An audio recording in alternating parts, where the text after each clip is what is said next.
മനുഷ്യരും മൃഗങ്ങളും തമ്മിലുള്ള വ്യത്യാസം എന്താണെന്ന് ചോദിച്ചാൽ ഒന്നോ രണ്ടോ വ്യത്യാസങ്ങൾ നമുക്ക് പറയാം.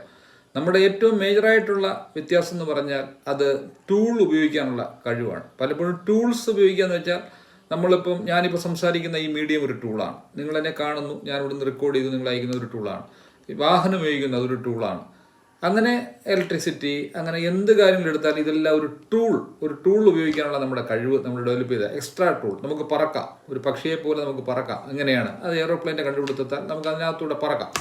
നാളെ ഇനി റോബോട്ടിക് ടെക്നോളജി, മെഷീൻ ലേണിംഗ് ഒക്കെ വരുമ്പോൾ അതും ഒരു ടൂളായിട്ട് നമുക്ക് ഉപയോഗിക്കാനായിട്ട് സാധിക്കും. അത് 10 വർഷത്തിനകത്ത് നമ്മുടെ കാലങ്ങൾ തന്നെ അങ്ങ് മാറും. ഒരു റോബോട്ടിക് ഏജിലേക്കും ഒക്കെ നമ്മൾ മാറുമ്പോൾ ആമസോണിൽ നിന്ന് ഒരു 10 ലക്ഷം പേർക്ക് തൊഴിൽ പോകും. അതിൻ്റെ അല്ലെങ്കിൽ ഫ്ലിപ്കാർട്ടിൽ നിന്ന് 10 ലക്ഷത്തോളം പോകും. ഇങ്ങനെയൊക്കെയാണ് കണക്കുകൾ.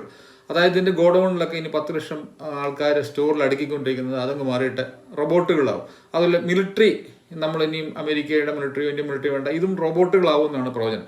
കാരണം ഇനിയും മനുഷ്യർ റിക്രൂട്ട് ചെയ്യേണ്ട കാര്യമില്ല. അതുമൊക്കെ ടൂളാണ്.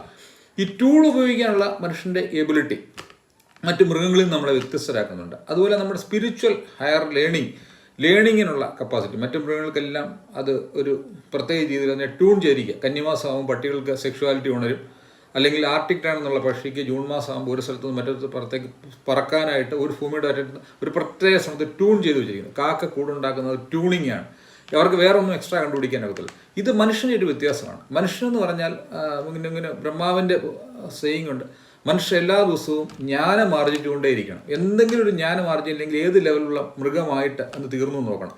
ഒരു ജ്ഞാനം ആർജിക്കാൻ ഒരു ദിവസം കഴിഞ്ഞില്ലെങ്കിൽ അവൻ മൃഗത്തിൻ്റെ ലെവലിലേക്ക് അത് പോയി. ഈ ജ്ഞാനം ആർജിക്കാനുള്ള കഴിവ് മനുഷ്യർക്ക് മാത്രമേ ഉള്ളൂ. എവറി ഡേ നമ്മൾ എന്തെങ്കിലും വായിക്കണം. അബ്ദുൽ കലാമൊക്കെ പറഞ്ഞാൽ ഒരു പേജ് നമുക്ക് എഴുതാം, നമുക്ക് എന്തെങ്കിലും ചെയ്യാം, അല്ലെങ്കിൽ ഒരു പേജ് ബുക്ക് വായിക്കാം. ഒരു നോളജ് ഇല്ലാതെ ഒരു ദിവസവും നിങ്ങളുടെ ദിവസം അവസാനിപ്പിക്കരുത്. അതൊരു കണ്ടിന്യൂസ് ലേണിംഗ് ആണ്. നമ്മൾ സ്കൂളിൽ പഠിക്കുന്ന മാത്രമല്ല വിദ്യാഭ്യാസം എന്ന് പറയുന്നത്.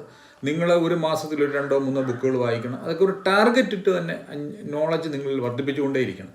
ആ നോളജ് ഇല്ലെങ്കിൽ നിങ്ങൾക്ക് പല വീക്ക്നെസ്സുകൾ ഉണ്ടാകുന്നതിൻ്റെ കാരണം എന്ന് വെച്ചാൽ ആ നോളജ്, ആ കാര്യത്തെക്കുറിച്ച് നിങ്ങൾക്ക് അറിവില്ലാത്തതുകൊണ്ടാണ് നിങ്ങൾ വിഷമിച്ചിരിക്കുന്നു. അത് വിഷമിച്ചിരിക്കുന്നതിൻ്റെ കാരണം എന്ന് വെച്ചാൽ ആ ഒരു ആസ്പെക്റ്റിനെ കുറിച്ചുള്ള നോളജ് നിങ്ങൾക്ക് ഇല്ലാത്തതുകൊണ്ടാണ്. പല കാര്യങ്ങളും നമുക്ക് അറിവ് ആർജിക്കുക എന്നുള്ളത് നമ്മുടെ മനുഷ്യൻ എന്നുള്ള നിലയിൽ ധർമ്മമായിട്ടാണ് ബ്രഹ്മാവ് പറയുന്നത്. ബാക്കിയുള്ള മൃഗങ്ങൾക്ക് ഇങ്ങനെ നോളജ് ആർജിക്കാനുള്ള കഴിവില്ല. അവർക്ക് കൊടുത്തിരിക്കുന്ന പൊട്ടൻഷ്യൽ മാത്രമേ ഉള്ളൂ.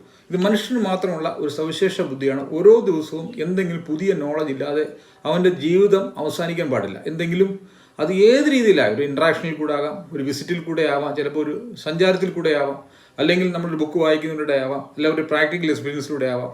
എന്തെങ്കിലും ഒരു നോളജ് സമ്പാദിക്കാതെ ഒരു ദിവസവും ഒരു മനുഷ്യൻ എന്നുള്ള നിലയിൽ നമ്മുടെ ജീവിതം അവസാനിക്കാൻ പാടില്ല. ഇത് മനുഷ്യനും മൃഗവും തമ്മിലുള്ള പ്രധാന വ്യത്യാസമാണ്. ഈ നോളജ് ആർജിക്കാനുള്ള കഴിവ് നിങ്ങൾ കളയരുത്.